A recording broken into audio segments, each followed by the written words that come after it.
might be very disheartening to see at what small scale you have to begin improvements, right? But the truth of the matter is that tends to scale exponentially. Is once you start making improvements, the improvements feed back upon themselves. And so even if you have to start out small, it doesn't take very long before you're on the upward trajectory, and it's not linear. You know, you can fail precipitously, right? But you can also succeed precipitously. Once you get the ball rolling, positive things tend to aggregate together, and you can make a lot of progress even if you start from a pretty damn dismal place. Responsibility in some sense, that's maturity, but I would also say that's the adventure of your life. And how is that tied to the idea of sacrifice? Well, what do you have to sacrifice if you're responsible? And the answer is you have to sacrifice your short-term, hedonic, and immature whims, right? So if you're a child, if you're 2, you're impulsive, and that means that you only act for the moment, and you only act in relationship to what it is that you, as a singular individual, want in that moment. And that's just not a tenable solution to the complexities of life, because you don't just exist in a moment.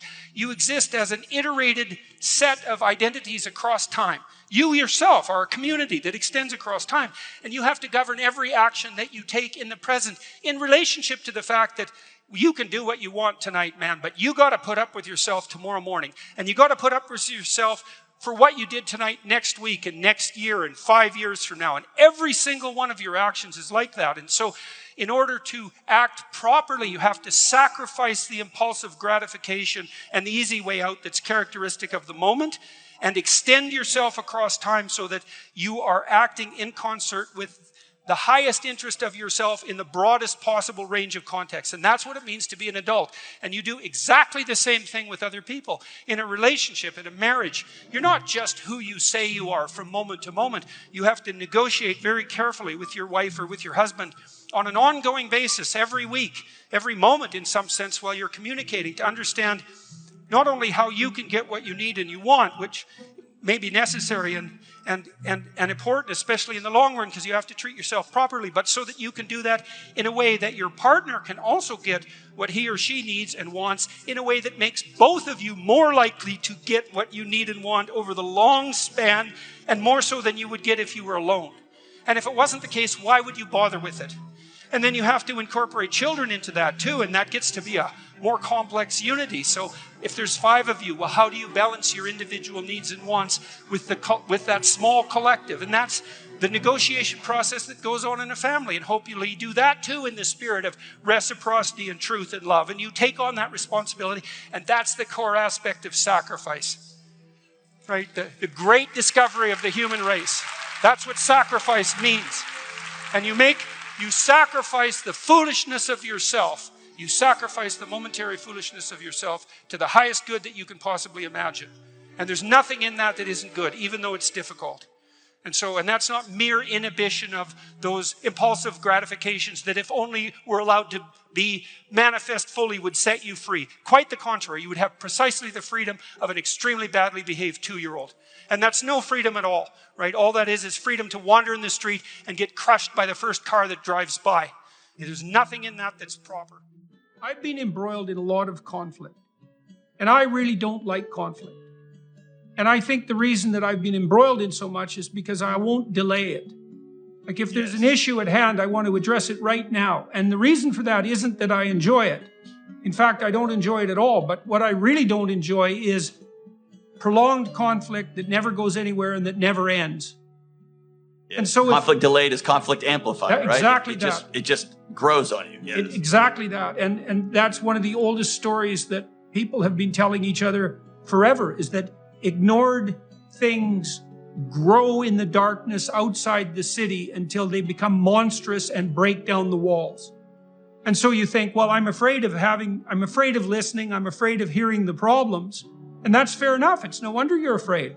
But you're nowhere near afraid enough of not doing that, because that's a bloody catastrophe. That'll be a bomb that'll go off in 10 years and blow up your marriage. You'll find out that your wife had an affair because, well, for her own reasons, and because you didn't pay any attention to her for like 15 years. And then you think, well, I was afraid to pay attention. And yeah, fair enough. But now look where you are. You're in hell. And that's just not an improvement. So, there's there's problems of various size out there in the world. And the largest problems are the apocalyptic problems that you just described, right? And it isn't even obvious which of those apocalyptic problems are real. But we could say, well, there's always the possibility that large-scale systems will come to a precipitous collapse. And we have to live with that. That's true in our own lives. We could die at any moment. So could the people we love. Like our cultures can fall apart. The apocalyptic terror is always beckoning as a possibility. Okay, now the question is that your problem?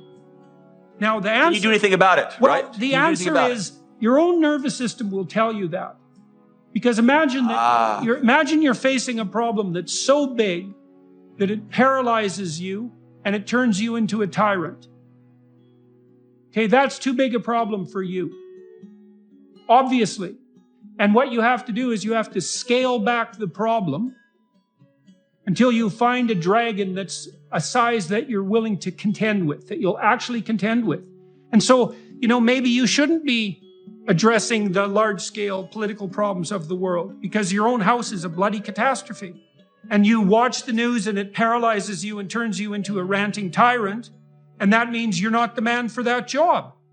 You have to scale back. And maybe if you scale back and practiced straightening things up at the local level, which isn't trivial or easy, you get better and better at it, and then you could face larger and larger catastrophes and practically and productively, right? Instead of virtue signaling and going astray. You do this in therapy is if someone is having a hard time making friends, you break that down into micro steps. And one thing you might have to do, as we discussed, is you might have to teach the person to introduce themselves. And their problem is, I don't have any friends. It's like, no. Your problem is you don't know how to shake hands and look someone in the eye. Right? And then you might say, well, can you do that? And they might say, well, I'm afraid to shake hands. It's like, well, can you look at me? Can you stretch out your hand? Can you touch my hand? I mean, this might sound trivial, but lots of people are paralyzed with social anxiety. And they have no idea how to shake hands. Yeah. And that just stops them cold, right? Because if you can't introduce yourself, how the hell are you going to make friends? If you run, then the signal that the story you're acting out is that the thing you're running from is bigger than you and that you have to hide. And that's just a recipe for anxiety. Now, it's not necessarily that easy to turn and face something, but you do detail out a variety of strategies in your books that might help people do that. You can differentiate the problem. Like you might have been traumatized at work, let's say, or let's not use that sort of jargony phraseology. You may be having tremendous difficulties at work. You might be dealing with people who are tyrannical at work and find it very meaningless. And that's bothering you constantly. It's disturbing your sleep, for example, and it's haunting you. And you tend to try to push it out of your mind when the thoughts come. And partly that's because the thought of getting a new job is so daunting that you can't face it. And one of the ways of recalibrating that is to break down the problem into small and manageable steps. And so, for example, one of the things that you can do if you might have to consider getting a new job because you're unhappy and miserable at work is open up your resume or your CV and look at it. Right? So you might not be able to get a new job, but you might be able to open up your resume and look at it. And then having done that, you've sort of cracked the surface, and then maybe you could spend an hour a week for a month updating it, or 10 minutes a day, or 10 minutes every 2 days, something like that. But part of the trick is to take these larger monsters that are frightening enough so you want to run away from them, decide that you're going to face the situation. You lay out, for example, in your book, you ask people a lot of different questions about what they're thinking. And if something is making you anxious and afraid and miserable, it's very useful to write out all the reasons it's making you anxious and miserable, and to ask yourself, what is it you're afraid of? And then to develop a differentiated plan for dealing with those. So here's a very useful thing the psychoanalysts learn to do. So imagine you do go to a social occasion and you find as you enter the hall, you're getting nervous and sweaty.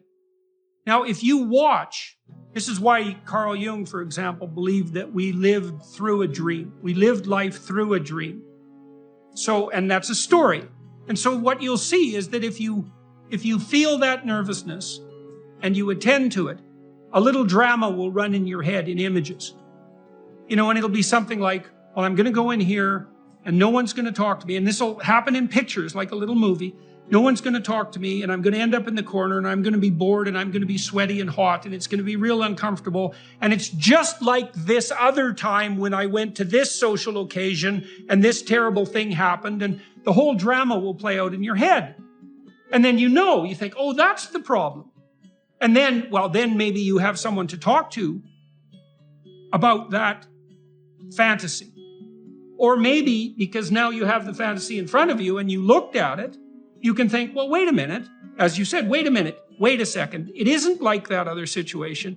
My friends are here. I can go talk to John. I know him real well. We'll just have a conversation. I can go sit at a table and with one of my friends and spend most of the time there. I can be with my wife. But what'll happen is we get nervous and that fantasy will make itself manifest, but you don't want to face it. And that's when you rush to a premature solution. You shut it off. Right.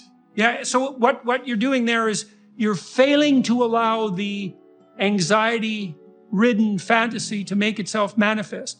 And you do that because you don't want to know where you're vulnerable, right? And no wonder, like who the hell wants to know where they're vulnerable? But the answer to that is, well, someone who wants to fix it.